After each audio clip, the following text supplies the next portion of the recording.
Just because I have a challenge of not being able to see like everybody else or walk like everybody else, I get treated differently. I am still a person like I was before I started to lose my sight. It makes me feel less than a normal human being.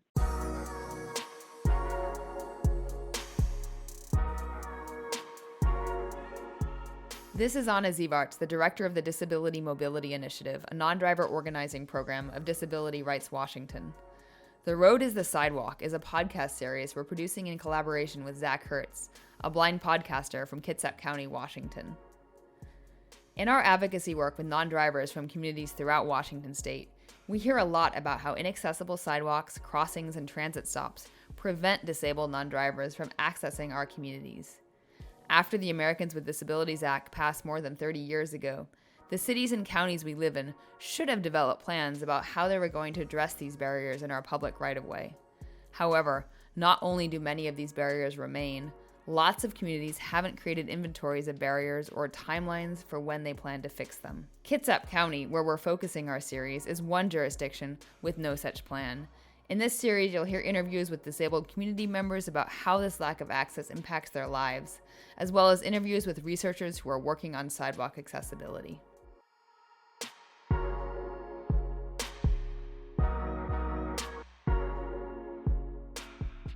Episode 3, Kat and JR.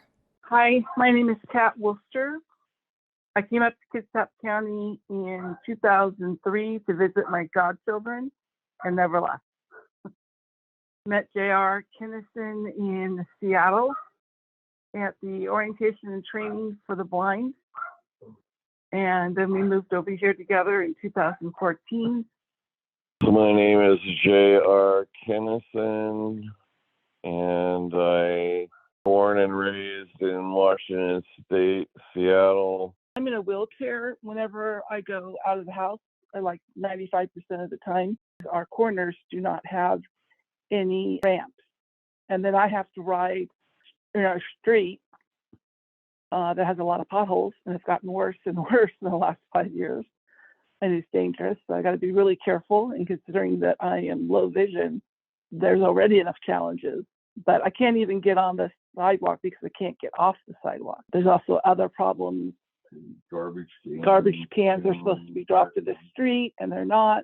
They're put on the sidewalk. There's a few places that the buses do let you off, and Rydell and Wheaton Way going to the Fred Meyers over there, they let you off right in the middle of a dirt gravel driveway type thing before the corner of the road. Yeah, you could let us off on the cement of the corner, but not in, 5 feet, 10 feet back from the corner and in the middle of some gravel pit. The bus has to put the ramp down for her chair, and it makes it really, really steep. So she can't get out of the mud and go up that ramp at an angle. So they have to pull out in the middle of the road to even make it more level. I've had problems personally with Wheaton Way from Sheridan to Sylvan, and where I've dropped pieces of my wheelchair that was only 2 years old because they are so steep. I've actually had my wheelchair stop because it has a safety mechanism so that you don't tip over. It has stopped me so much to the point where if I didn't have my seatbelt on, I would have fallen off. The person who repairs my wheelchair from American Mobility said that it's because of all the vibrations going up and down and up and down and up and down. So it needs to be a real sidewalk is what I'm trying to get to, not a driveway, but a real sidewalk. A lot of the complaints that you guys have talked about, we keep hearing over and over and over in these interviews. And, it's an interesting dichotomy between Kitsap County and the surrounding counties, especially considering that you consider that you guys touched on it a little bit with having all the economics of the bases here where other counties don't, but other counties manage to be more inclusive and more accessible for the community But even though we have the money here because of the military bases, somehow there's a lot that goes unnoticed. So I live in Kingston. You definitely see how the ferries have priority for making things look nice and having sidewalks and having little stores around them. And then the more you get away from that, the less there is of the sidewalks. There's less of the infrastructure. A lot of these stops, I know that they used to have them, and some of them were in Bremerton and some of them were elsewhere, probably even in Kingston. The shelter stop with a bench or something for, most elderly people would be needing to wait for a bus when the buses are only once an hour or whatever. You don't want to stand out in this rain. It is a little irritating to go stand at a bus stop that there isn't shelters. How does the inaccessibility in Kitsap County make you feel? It makes me feel less than a normal human being. Just because I have a challenge of not being able to see like everybody else or walk like everybody else, I get treated differently. I am still a person like I was before I started to lose my sight. I got diagnosed with diabetic retinopathy and macular degeneration in 2006. And I stopped driving on my own in 2011 because it became dangerous, and I couldn't live with like running over a child and not knowing it. I personally made that decision. It just makes me feel degraded. That's the word I'm looking for. And very, very hurt and sad. And I have depression about it. When I first got diagnosed, I was in bed for 2 years. Part of it was other problems I was having I didn't have diagnosed yet, but the depression was there really, really bad. JR? The audible speaking things for the buses, half of them are turned on or not turned on. Drivers of the buses and access are challenging enough that they don't tell you where you are or what's going on if there's something happening. We voice our opinions about it, and then it seems to just travel through and go out the other ear. They made the new East Side Transit station over here a couple of years ago, and I was there like with JR about 4 or 5 days after they opened it, and you couldn't tell the sidewalk from where the buses drive in, and it was the same color. And all over Kitsap County, on all of their ramp, when they have the yellow on the ramp, they either have the yellow and they have the bumps with yellow. Well, they have that here in the East Side Transit Station, which is brand new. They did that without it being a ramp. It was a 4 or 5 inch curb, and you were supposed to be able to go to the middle of that.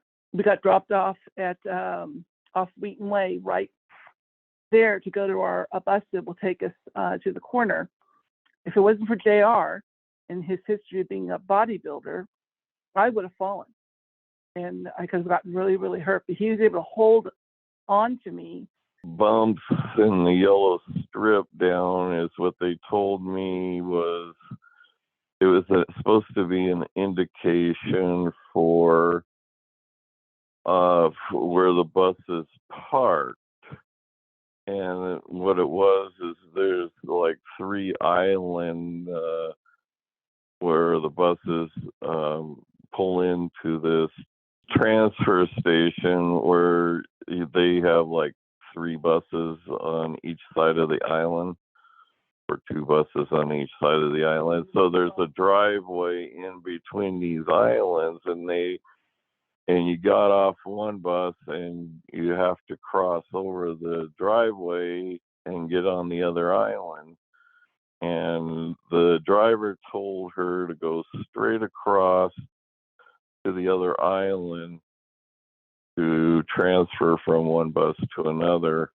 They had the yellow strips all the way down the edge of this white pavement cement curb, and their, standard curbs, was the same color. So she rolled off that, and yes, I had to hold her up. And I started screaming when I realized there was somebody around other than just the two of us.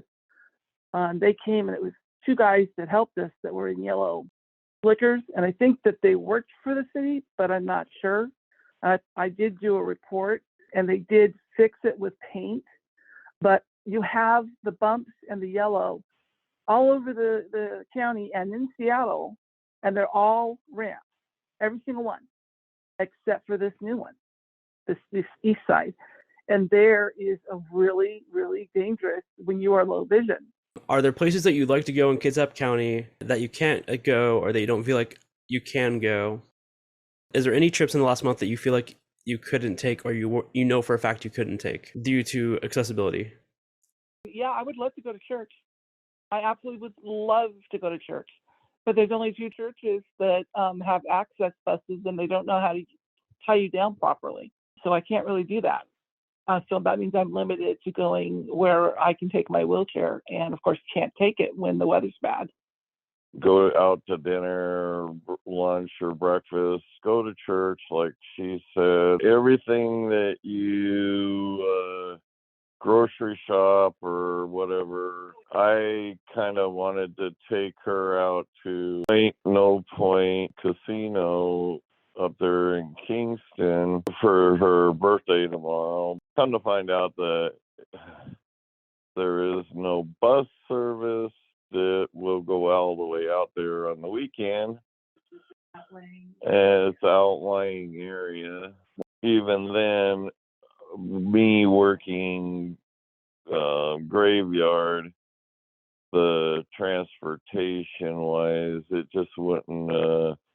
Sunday you are kind of grounded and stuck at home unless you have a friend with a vehicle, or you take an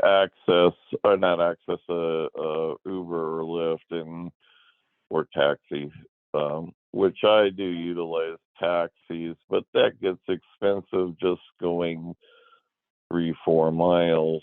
We reached out to the city of Bremerton because their ADA transition plan is not yet complete, and they did not respond to our questions about a timeline for completion. Thank you for listening to The Road is the Sidewalk. The Disability Mobility Initiative continues to work with advocates, local elected leaders, and agency staff to ensure that disabled non-drivers have access to our communities. If you're interested in learning more, please check out our website at dismobility.com or follow us on Twitter at dismobility.